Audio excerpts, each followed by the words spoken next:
Welcome to the Quality Drive podcast, where we unpack standards that shape or inform the quality and safety of products that we use on a daily basis. My name is 𝐂𝐎𝐍𝐂𝐑𝐄𝐋. I'm your host. Gompieko re tswelediša puisano ya rona ke na le rre Kaone Mazebedi, our expert from the Standard Department. He is an engineer responsible for developing standards applicable in the building and civil sector. Re tswelediša puisano ya rona mme gompieko re itebagantse le an essential component of the construction industry. Re bua ka steel bars for concrete reinforcement. Rre Mazebedi, welcome back to the Quality Drive once again. How are you this morning? Thank you, Malebani. I'm okay this morning, and I'm looking forward to our discussion on BOSS 148. Re bua ka steel bars for concrete reinforcement. Gongwe hala re simolole puisano ya rona ka gone go describe the product. What are steel bars, and also what are the standards that we have that are available and applicable to the steel bars for concrete construction? Thank you. Basically, steel bars are those components kind of reinforcing material. It's made from either alloy steel or mild steel. That is used to strengthen our concrete products, whether they be lintels, whether they be beams or columns. So basically, steel bars work in the sense of increasing the strength of our concrete. And we have a couple of standards that work along with this standard. So BOSS 148. The first one will be the structural use of concrete. That talks about the design of the concrete. How bua about the design, you also include the reinforcing part, because you design for the strength and also for the functionality of your concrete product. Therefore, there is a lot of need to talk about our steel bars, how do we go about the design of our concrete products. And also a very important one is BOSS 150. That talks about the bending dimensions of bars for concrete reinforcement. It goes into depth to talk about bending schedule. Okay. So the steel bars reinforcement, di dirisiwa kae bontsi jwa nako ke di product tse e leng gore bontsi jwa nako where can we say they are mostly used? Basically, these steel bars are used in construction. We find mostly Haribu about double-story buildings or multi-story buildings. Our structural engineers, Haba design according to the different specifications. They have to design for the area of reinforcement. Area of reinforcement to work at 20 steel bars. The number, the type of bar, the bending. Okay. It also goes into depth to talk about the requirements. When you're bending your bar, what you should do, and the schedule. Your bending schedule. Okay. As a national standards body responsible for quality assurance and standardization, Haribuaga, the steel bars, what can we say is the role of standards in construction in relation to the quality of the products? When I'm talking about the quality of our products, more specifically dealing with steel bars, they affect certain aspects of environment, animal health, human health. Because how we are steel bars, you talk about products that are used in our buildings, buildings that we see in our daily environment, and buildings that interact with our animals as well as human. It also plays a role in assisting Batobail who are involved in construction. Because it's this standard stipulates ways of producing your steel bars, or ways of use of the steel bars. How the more concrete reinforcement. It also just to give advice to the manufacturers. For how to produce your steel bars, what are the main requirements it's saying or a steel bus would need to adhere to construction. Even the builders, the standard will come in handy in terms of helping them in how to align and set up the product, the steel bars. Yes, it goes to stipulate about the sizes, the marking, for a stand, your bar, one, how it should be marked, bundle, how they should be marked. So it goes into depth to give advice to our builders. Okay. Yeah. Now let's unpack the standard. We do have the standard as a Botswana standard, and it is BOS 148. It is available here at Botswana Bureau of Standards for sale. Looking at the scope and requirements, just to share a bit of insights with our viewers. Our scope, according to our BOS 148, our scope basically covers physical and mechanical requirements for steel bars that are intended to be used in our concrete.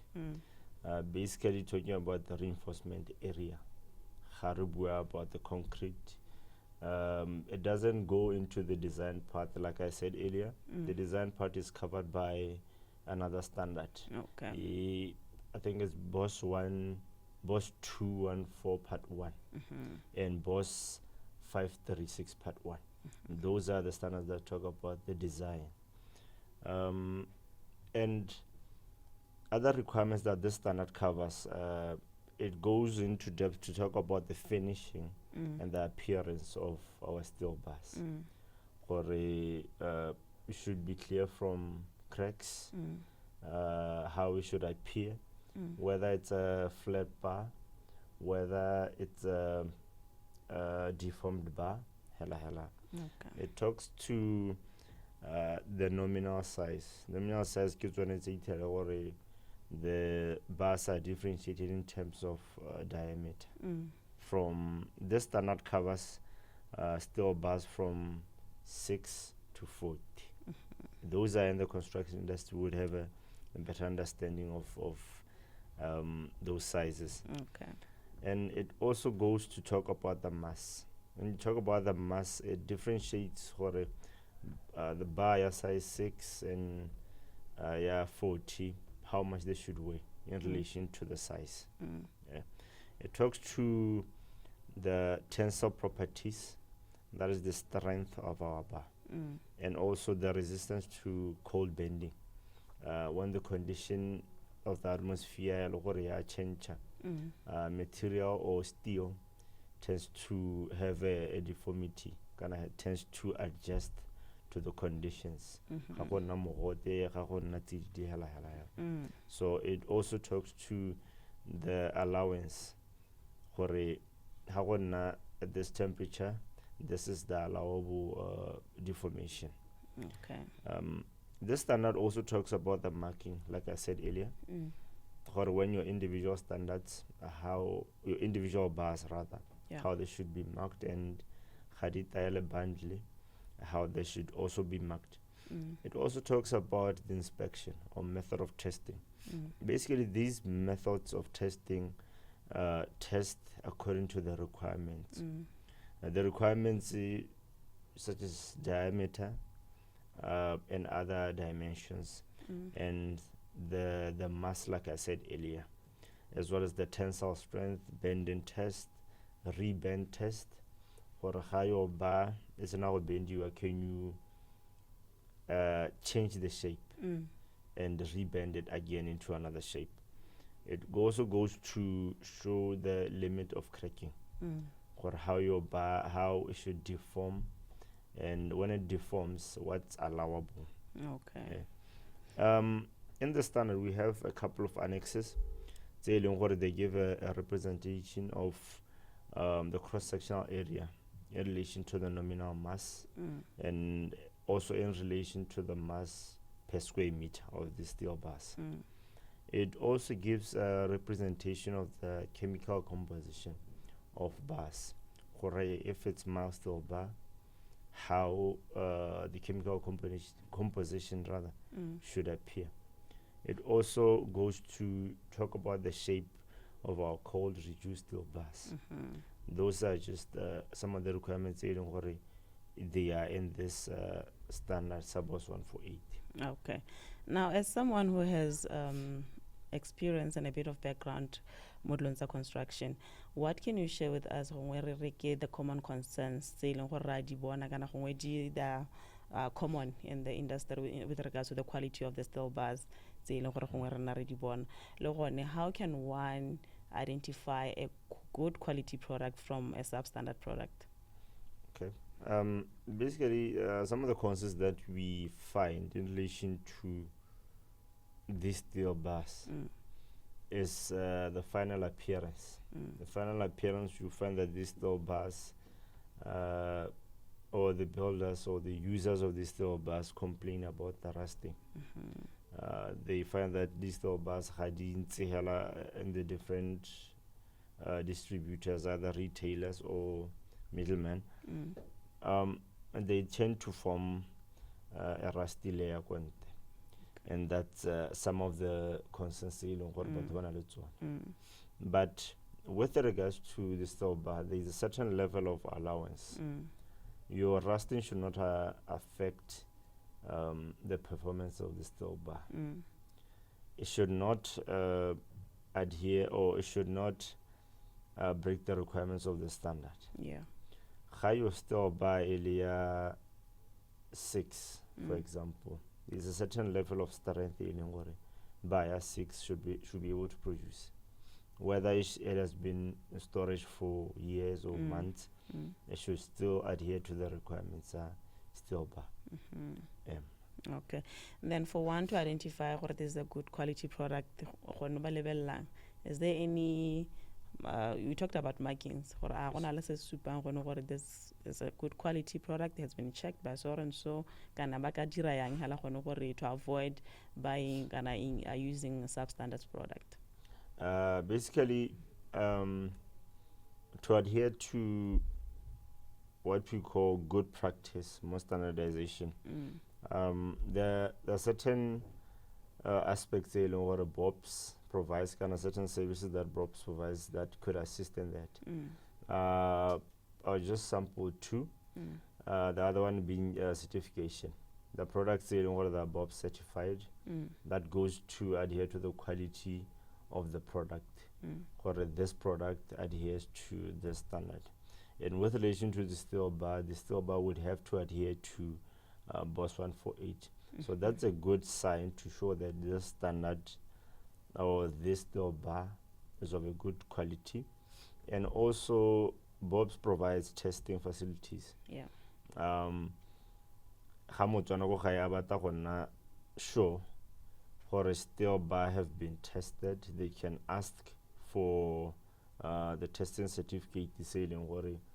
Different manufacturers produce at different testing laboratories to adhere to the quality. Okay. And to demonstrate what your product is able to fulfill the intended need. Okay. Okay, you've already talked about what can manufacturers or customers or contractors do to ensure that their product meets the quality of the standards. You talked about the testing and the certification. Now let's talk about the implementation of the standard. The standard is here. It's a Botswana standard. It's available for use. Is it enforceable by law? The industry or the constructors forced or required to comply to the standard? What is the status quo? Okay. Basically, just to give a brief background, there are two different types of standards, compulsory and voluntary. Compulsory are those that are mandatory to adhere to. They are regulated by either BOPS or other regulation bodies. And voluntary are those that are not regulated. During the development of this standard, the technical committee decided that this standard should be a voluntary standard, looking at different aspects and composition of the standard. But there are also other standards that are regulated that deal with products associated to the standard. Okay. And there are also standards that are regulated that reference the standard in certain parts. Okay. Yeah, no. With that being said, that this standard is not compulsory, but rather voluntary. It does not mean that it's not enforced. Okay. There are certain organizations that BOPS works with in order to ensure that certain standards are implemented, whether they be regulated, implemented in partial form. This standard is not implemented or regulated in its entirety, but rather parts of it is enforced. Okay. You find that the requirements submit counseling that contained within the standard. So that goes further to enforce the requirements of the standard and also to help the implementation. Okay. Suppose 148. Erra. Ono buaka the stakeholders, but just to mention to our viewers, ono gore ke bo mamba e leng gore re bereka le bone kana gongwe re tshwaraganetse tiro e ya boleng kana the implementation of the steel bars reinforcement. Okay. With regards to implementation and stakeholders, that different stages still where stakeholders can be involved. For example, we have the technical committee and developer the standard. We also have stakeholders that were involved when we're implementing the standard. Like I mentioned earlier, good counseling. Yeah. We also have people there who are very keen in implementing the standard. It's develop your more Botswana Bureau of Standards. But with that being said, we have worked with a couple of stakeholders. We have worked with testing facilities, regulatory bodies, contractors, consultants involved in the construction industry and the civil engineering background. We also work with consumer representatives. Like we mentioned earlier, where we receive complaints about the certain quality of certain materials. And we also work with manufacturers. Yeah. Okay. To encourage our viewers, the importance of standards, just highlight the dangers or the disadvantages of not following standards or not using standards. Okay. Maybe this message is to you, whether you are a customer, whether you are a manufacturer or retailer. Not adhering to standards can have very disadvantageous impacts. One of them being wastage of material. Within the standards, different standards that are produced here, we have requirements that might guide you in your production, leading to proper use or efficient use of materials, and also leading to lower cost and increasing your customer satisfaction. And also to the customers out there, ensure that your product is of a certain quality. Demand assurance of the quality of the product that you are purchasing. Definitely. Thank you so much. Last one, where can they find the standard and how much does it cost? This standard is available on the Botswana Bureau of Standards website at www.bobstandards.bw. It's also available in SEPA offices in Sorowa and Maun. You can also purchase the standard at BNPC offices in Gaborone, and as well as the Botswana Bureau of Standards offices in Gaborone and Francistown. It's available for the price of 450 pula. Thank you so much. The constructors, This information is for you. They have received it and they know what to do and where to find the standard. In closing, let me just remind you that the steel bars, they play a critical role in strengthening the concrete structures such as buildings, bridges, and roads. Imagine a bridge that has been built with a substandard product, with a substandard steel bar. What is going to happen to it? What is going to happen to your life and the users of that infrastructure? As such, we encourage you to always use standards, reference standards in your procurement processes, and also engage us if you need more information, if you want to understand better, to better understand this, what the requirements of the standard.